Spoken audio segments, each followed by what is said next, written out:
नमस्कार साथियों, मैं विजय पूनिया और आप देख रहे हैं विजय एजुकेशन। विजय एजुकेशन में आपका स्वागत है।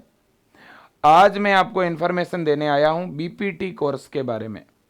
बीपीटी, जिसे आप फिजियोथेरेपी के नाम से भी जानते हैं। बीपीटी कोर्स क्या है, इसमें कैसे एडमिशन होता है, इसके कौन कौन से कॉलेजेस हैं, यूनिवर्सिटी कौन कौन सी है गवर्नमेंट की, और इसमें नीट के थ्रू एडमिशन होता है या बिना नीट के ही एडमिशन हो जाएगा।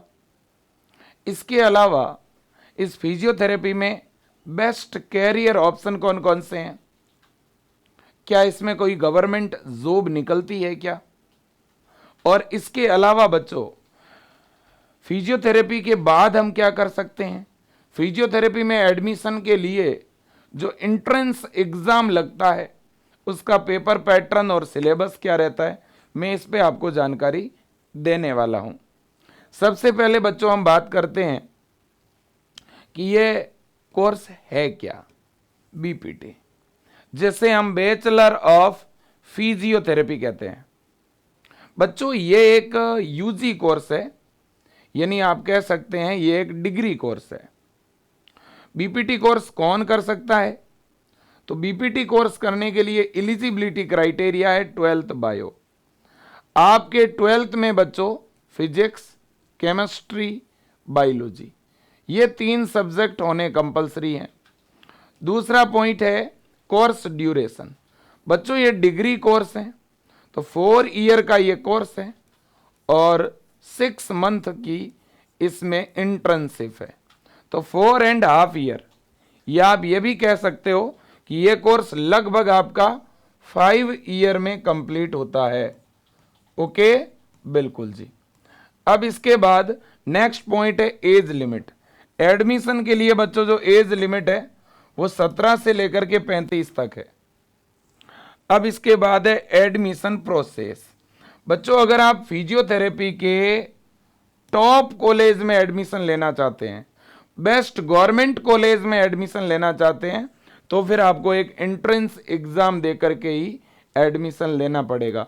बहुत सारी प्राइवेट यूनिवर्सिटी है बच्चों, उनमें डायरेक्ट एडमिशन भी होता है, बट आपको पता ही है कि प्राइवेट यूनिवर्सिटी का पैकेज फीस बहुत ज़्यादा लगती हैं और बहुत सारी प्राइवेट यूनिवर्सिटी ऐसी भी हैं जिनसे बीपीटी करने के बाद हमारा रजिस्ट्रेशन नहीं होता। तो इसलिए आपको फिजियोथेरेपी गवर्नमेंट यूनिवर्सिटी या गवर्नमेंट कॉलेज से एंट्रेंस एग्जाम में अपीयर हो करके और फिर एडमिशन लेना चाहिए। ठीक है ना, बिल्कुल जी। तो क्या इसके लिए नीट कंपलसरी है? बिल्कुल भी नहीं बच्चों, फिजियोथेरेपी के लिए नीट कंपलसरी नहीं है। कुछ कॉलेजेस है बच्चों जो नीट के स्कोर बेस पे भी एडमिशन देते हैं, बट वो बहुत कम है। मोस्टली बच्चों फिजियोथेरेपी में यानी बीपीटी में एडमिशन के लिए स्टेट वाइज एंट्रेंस एग्जाम होता है। स्टेट वाइज एंट्रेंस एग्जाम का मतलब यह है बच्चों कि जैसे हम बात करें यूपी की, तो यूपी में अटल बिहारी वाजपेयी यूनिवर्सिटी है जो बीपीटी का एंट्रेंस एग्जाम करवाती है, जो है कॉमन पैरामेडिकल एंट्रेंस एग्जाम के नाम से होता है। इसी तरह से बिहार की बात करूं तो बिहार में बीसीईसीई के नाम से एंट्रेंस एग्जाम होता है। राजस्थान में आरयूएचएस जो है एंट्रेंस एग्जाम करवाती हैं। जम्मू कश्मीर में जेकेबीओपी के नाम से एंट्रेंस एग्जाम होता है, ये बोर्ड है। हरियाणा में पीजीआईएमएस एंट्रेंस एग्जाम लेता है। पंजाब में Baba Farid university of health science है, ये वो यूनिवर्सिटी है बेटा। पीजीआईएमएस है, बाबा फरीद यूनिवर्सिटी है, एबीवीएमयू है, आरयूएचएस है, ये गवर्नमेंट यूनिवर्सिटीज है।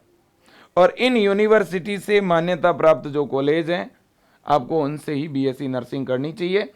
सभी स्टेट में जो एंट्रेंस एग्जाम होता है उसको हम बोलते हैं सीईटी, कॉमन एंट्रेंस एग्जाम। ठीक है ना। तो इन स्टेट में बच्चों जो बीपीटी करने के लिए एंट्रेंस एग्जाम लगता है उसको हम कॉमन एंट्रेंस एग्जाम बोलते हैं।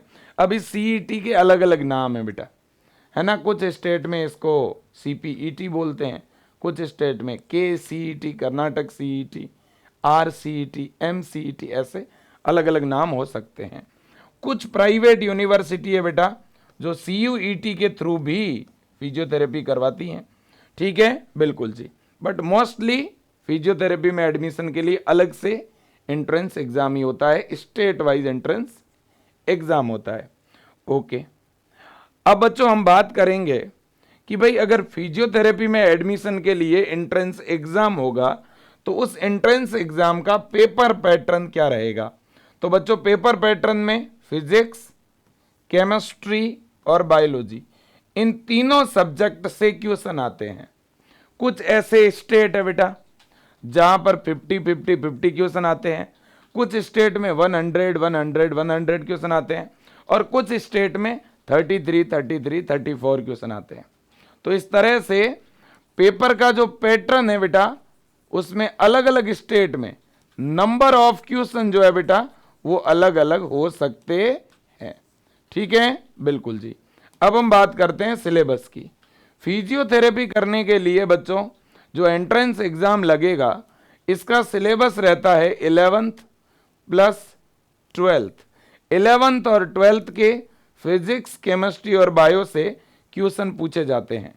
ठीक है, फिर मैं रिपीट कर दूं बेटा, अगर आपको इंडिया की टॉप यूनिवर्सिटी, गवर्नमेंट यूनिवर्सिटी से फिजियोथेरेपी करना है, गवर्नमेंट कॉलेज से फिजियोथेरेपी करना है, तो फिर आपको एंट्रेंस एग्जाम देना ही पड़ेगा। जैसे मैं एग्जाम्पल के तौर पर आपको बताऊं, जैसे बच्चों अगर मैं बात करूं राजस्थान के अंदर जोधपुर में एक कॉलेज है और उसका नाम है SN कॉलेज जोधपुर।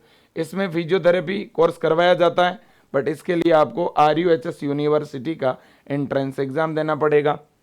हरियाणा के अंदर बेटा PGIMS है रोहतक, DDU करनाल, इनसे अगर आपको फिजियोथेरेपी करना है तो आपको CET के नाम से PGIMS का एंट्रेंस एग्जाम देना पड़ेगा। इसी तरह से जामिया मिलिया इस्लामिया है बच्चों, है ना, और इसी प्रकार से IPU है, इंद्रप्रस्थ यूनिवर्सिटी है ना। इसी तरह से बच्चों जो है DDU है ना, पंडित दीनदयाल उपाध्याय, और भी बहुत सारे इंस्टीट्यूशन हैं, बहुत सारे कॉलेज हैं। आप देखिएगा PGIMS चंडीगढ़ है बेटा, है ना। इसके अलावा LTMMC मुंबई है, इसके अलावा PGIMS रोहतक है, IPGR कोलकाता है, GMC नागपुर है, IMC वेलोर है, कस्तूरबा कॉलेज है, SN कॉलेज जोधपुर है। ठीक है ना। और इसके अलावा बच्चों BPT का गवर्नमेंट कॉलेज पटना में है बेटा, गवर्नमेंट फिजियोथेरेपी कॉलेज पटना। इसी तरह से अटल बिहारी वाजपेयी यूनिवर्सिटी से मान्यता प्राप्त कॉलेजेज हैं, ये यूपी के अंदर है। ठीक है ना। तो इस तरह से करीब करीब सभी स्टेट में BPT के कॉलेजेज हैं, CET के थ्रू, एंट्रेंस एग्जाम के थ्रू एडमिशन होता है। अब हम बात कर लेते हैं फीस की कि भाई फीस क्राइटेरिया क्या रहता है। देखो बेटा, अगर हम गवर्नमेंट कॉलेज से फिजियोथेरेपी करते हैं, है ना, अगर हम गवर्नमेंट कॉलेज से BPT करते हैं तब तो फीस बहुत ही कम लगती है। आप ये कह सकते हो कि कुछ गवर्नमेंट कॉलेज में लगभग 20,000 रुपीज़ ईयरली लगती है और कुछ गवर्नमेंट कॉलेज है जहाँ पे 30,000 रुपीज़ ईयरली लगती है। तो लगभग ये फीस लगती है। ओके, अगर हम बात करें बेटा प्राइवेट कॉलेजेस की, तो प्राइवेट कॉलेजेस में ज़्यादा पैकेज रहता है। कुछ होते हैं प्राइवेट कॉलेज और कुछ होती है प्राइवेट यूनिवर्सिटी। प्राइवेट यूनिवर्सिटी का तो और ज़्यादा पैकेज रहता है।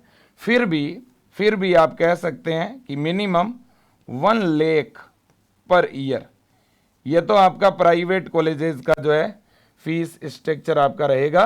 लगभग 4 या 5 ईयर तक ये फीस रहती है। इसमें हॉस्टल की फैसिलिटी अलग से रहती है, सेपरेट रहती है। ओके, बिल्कुल जी। अब बच्चों हम BPT के बाद में कोई PG कोर्स भी कर सकते हैं क्या? जी हाँ, बिल्कुल। आप बेटा BPT करने के बाद एक मास्टर डिग्री है MPT, है ना, मास्टर ऑफ फिजियोथेरेपी। आप MPT भी कर सकते हैं। ये 2 वर्ष का कोर्स होता है बेटा। ये फिजियोथेरेपी के अंदर PG है। ये एक पोस्ट ग्रेजुएट प्रोग्राम है फिजियोथेरेपी में, है ना। फिजियोथेरेपी में ये सबसे बड़ी डिग्री है, आप ये कह सकते हैं, ये PG है। ओके, BPT के बाद आप ये कोर्स कर सकते हैं। ठीक है ना, बिल्कुल जी। अब इसके बाद हम बात करें जॉब की कि BPT करने के बाद कौन कौन से फील्ड में हम जॉब कर सकते हैं। देखिए, पहली बात तो यह है बच्चों, मेडिकल फील्ड सारे ही सेफ हैं, अच्छे हैं, अपनी अपनी चॉइस होती है सभी की। फिजियोथेरेपी एक ऐसा कोर्स है जिसमें बिना सर्जरी के, विदाउट सर्जरी हम प्रैक्टिस करते हैं। हमारे नाम के आगे डॉक्टर लगता है, इसमें कोई दो राय नहीं है, ठीक है ना। जो फिजियोथेरेपी करेगा उसके नाम के आगे डॉक्टर तो लगेगा ही, क्योंकि ये कोर्स ही डॉक्टर के लिए है ना। अब बच्चों बात यह है कि सबसे पहले तो आप फिजियोथेरेपी कोर्स करके, बीपीटी करके, जो फिजियोथेरेपी के कॉलेज हैं वहाँ पे असिस्टेंट प्रोफेसर के तौर पर काम कर सकते हैं, लेक्चरर के तौर पर काम कर सकते हैं, मतलब आप टीचिंग प्रोफेशन में जा सकते हैं। पहली चीज़, अगर आप टीचिंग प्रोफेशन में नहीं जाना चाहते तो आप हॉस्पिटल में ड्यूटी कर सकते हैं। बच्चों जितने भी इंडिया के गवर्नमेंट हॉस्पिटल है ना, सभी गवर्नमेंट हॉस्पिटल में, ज़्यादा तक जो डिस्ट्रिक्ट लेवल के हॉस्पिटल होते हैं उनमें बच्चों फिजियोथेरेपी की एक पोस्ट तो हर एक हॉस्पिटल में होती है। हाँ, ये मैं मानता हूँ कि इसकी बहुत ज़्यादा मेरे दोस्तों, मतलब विलेज लेवल पर, जो बैकवर्ड एरिया है वहाँ तक डिमांड नहीं है इसकी। जो टॉप सिटी है बच्चों, या जो बड़े बड़े हॉस्पिटल हैं, वहाँ जो पेशेंट आते हैं न्यूरो के, ऑर्थो के, तो उनके लिए फिजियोथेरेपिस्ट की ज़रूरत पड़ती है बॉडी की एक्सरसाइज करवाने के लिए, है ना। कुछ ऐसी डिजीज़ होती है बेटा जो फिजियोथेरेपिस्ट की हेल्प से ही क्योर की जाती है। ये मेडिसिन भी दे सकते हैं, ये बात भी सही है ना, बिल्कुल। तो बच्चों हॉस्पिटल्स के अंदर, गवर्नमेंट हॉस्पिटल में एक जॉब निकलती है फिजियोथेरेपिस्ट के तौर पर, तो फिजियोथेरेपिस्ट की जॉब जो है कर सकते हैं। इसकी वैकेंसीज भी निकलती हैं लेकिन काफ़ी कम निकलती हैं।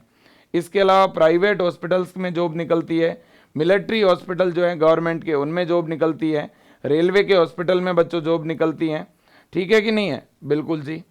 और इसके अलावा बच्चों अगर हम बात करें ईएसआई हॉस्पिटल की, तो उनमें भी जॉब निकलती है, लेकिन सबसे ज़्यादा बच्चों स्पोर्ट्स फील्ड में इसके रोजगार के चांस ज़्यादा है। आपने देखा होगा जो क्रिकेटर होते हैं, जो एथलीट्स होते हैं, है ना, उनके स्पेशल फिजियोथेरेपिस्ट होते हैं। हर एक खिलाड़ी का अपना एक फिजियो होता है, प्रत्येक टीम को फिजियो दिया जाता है ना। तो फिजियो का काम होता है कि उसके बॉडी में कहीं कोई मसल्स में खिंचाव आ गया, कोई नॉर्मल बोन में फ्रैक्चर आ गया, तो वो मूवमेंट बॉडी में किस तरह से मूवमेंट करवा के और उस इंजरी को ठीक करना है, इसमें कहीं ना कहीं हेल्प करते हैं, ठीक है ना बच्चों, बिल्कुल जी। तो स्पोर्ट्स फील्ड में तो इनकी बहुत ज़्यादा डिमांड है और अच्छी सैलरी मिलती है। अगर एक अच्छी जगह जॉब मिलती है तो कम से कम बच्चों आप मान के चलिएगा 50+ पर मंथ जो है वो तो मिलता ही है ना, बिल्कुल जी। तो ये पूरा सिस्टम है बच्चों जो कि मैंने आपको बता दिया, एडमिशन का प्रोसीजर बता दिया।